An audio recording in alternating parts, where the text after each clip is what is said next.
This is about preparing for media assets and how I would generally go about it. So as part of my company, I also run the gaming side of the off-brand, which is the gaming side of our music company. So in the gaming side, I guess the best way to explain it is kind of the formats that I use. So let's go to this one here. While that loads up, I'll go to the Twitter one as well. I think it's this one, but we're gonna see. Okay, this is the Twitter one, and then yeah, okay, cool. So as you can see, I've used the dimensions for the Instagram layout, so a 1x1, and this is I think a 1024 by 512, which is the actual dimensions. Oh, and the 1x1 is just basically a 1080 by 1080. That's the aspect ratio. And then yeah, I just use these guidelines just to help me, find the center and whatnot. But let me just remove that real quick. There we go. But yeah, I think in terms of just simply designing this, it was all kind of, just creative concept. I got the shape idea from the PlayStation. That was the inspiration for that. Where they have the triangle, square, circle, triangle, square. What's the other one? X, an X, yeah. I think. But yeah, so that's kind of the inspiration behind that, and then I kind of needed to replicate that for the main IG kind of asset as well. So by doing that, I can now use this asset for Twitter and then this one for Instagram. I mean, you can still use this for Instagram. People still do use the 1x1 or the 1080 by 1080 format on Instagram. But I think just for ease sake, especially when you're scrolling down and down and down and you're mindlessly scrolling through something like Twitter, which is quite conversational and quite, everything there's quite instant. So it'll be active for sometimes a few minutes, and then after it might become irrelevant.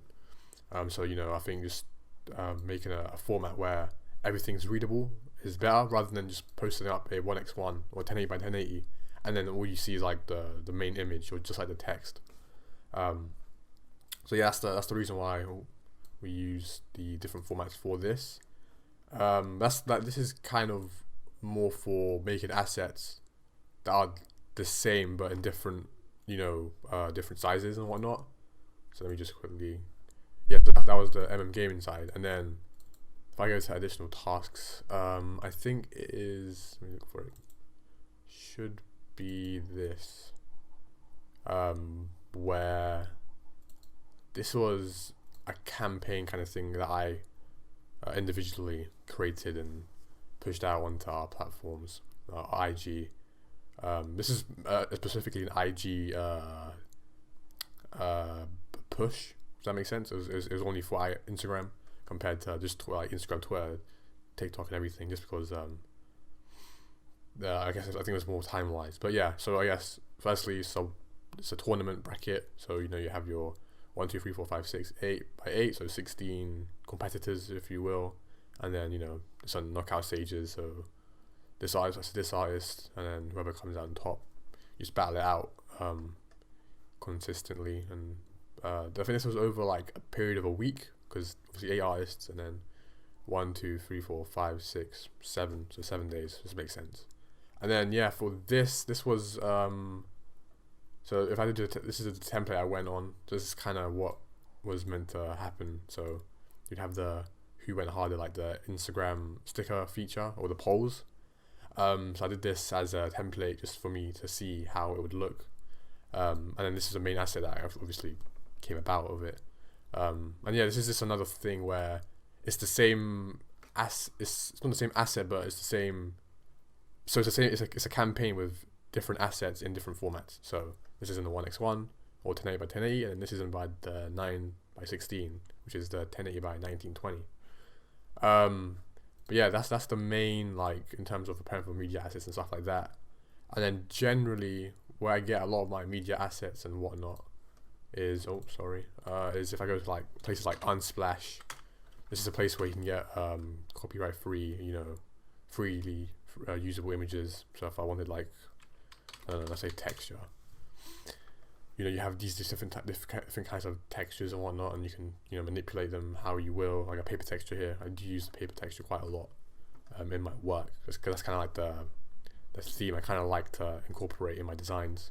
And you have other websites like Pexels. We can get videos and images. So if I try, I don't know, plain, you can have photos, videos here.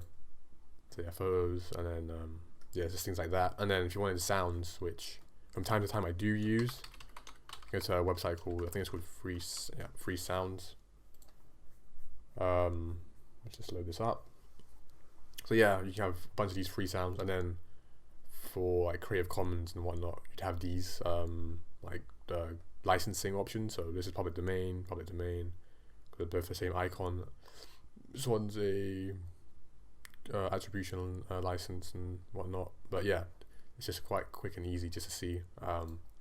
And that's just more of finding assets for you to use or for your designs and whatnot. And then, for instance, over the course of the my course and whatnot, I kind of collate free to use like graphics and whatnot that I can use in my like designs and whatnot. So I might have sometimes I save some of the textures and whatnot, like this paper texture.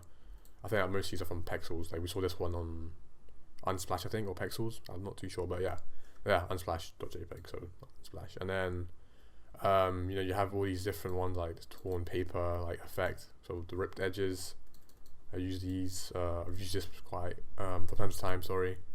It's like just dirty surfaces kind of thing, where it just gives like texture, and you can mess around with it. But yeah, just stuff like that. And then another place where I use the same asset on multiple different like platforms, actually, because it just pops into my head now, is in our blog. So if I just go to blog, the best one to use would be probably, but now we'll just do ProdBuy just because it's a lot easier, and it should hopefully potentially load up quick. I say that and it's still loading. Okay, no, we're good. Okay, so let's go back onto the thing and load up the other ones. So that's that, and one more should be coming. I think it's this one. Okay, yeah, perfect. So yeah, as you can see, it's the same design. So 1x1 to 1080 by 1080, 1920 by 1080, and then 1080 by 1920. So this would be used for Instagram and YouTube community. This would be used for the actual website page that we have on like the website. So let's go quickly on now. Mixtape Madness. Like yeah, you can see how it kind of fits into, let's just go on this. Like this would be like the image kind of. This is where the image would be, or the asset would be. Sorry. So yeah, so you have this, and then you have the 1080 by 1920, and then we'd use this for the Instagram stories, so people can like click it, and then there'll be like a little link here where they can click. But yeah, so this is just like another thing where, like, as you can see here, Ebbs' choice.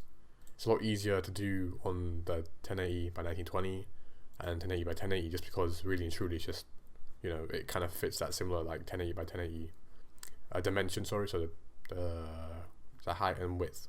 Right, height, width, yeah. So the width is the same, but the height is different. So all I need to do is keep the design the same on the width, but then on the height, just like add multiple more text layers. So as you can see, Ebbs' choice here. Ebbs' choice has 2 times, and like 8 or 9 prod buys compared to this one, which is like 5 prod buys and 1 Ebbs' choice. But then the issue we had was this, where obviously because the dimensions are longer on the width, I need to figure out how to best manage the space, and I think I did an okay job with this. Ebbs' choice, I didn't want to keep it, just like this, like just the alignment was just like straight, kind of wanted to skew it just a bit and rotate it slightly. I kind of kept the same asset, so you have your overlay here. You can kind of see it's the halftone. That's the logo, sorry, but yeah, it's a halftone, and then you have the little shadow here. You have the main, Ebbs. This is the main person that kind of is writing this piece. But yeah, these are just like a few examples of some of the like preparing for media assets and whatnot, and how I'd go about preparing it for social media and whatnot, through, mainly the Instagram, from time to time Twitter. When it comes to actual like Premiere Pro and whatnot and things like that, that is, I mean, it's kind of the same kind of thing in terms of actually designing. So it's like 1080 by 1080 or 1920 by 1080 or 1080 by 1920. Sorry if I said that if I said that quite a few times, but yeah, it's quite a similar concept. All you're doing is redesigning into the format that you need or best desire, and those three are like the main ones I use in terms of like designing, especially for videos.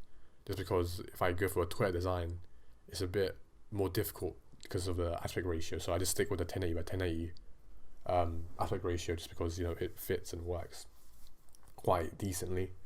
But yeah, so that's just preparing for media assets.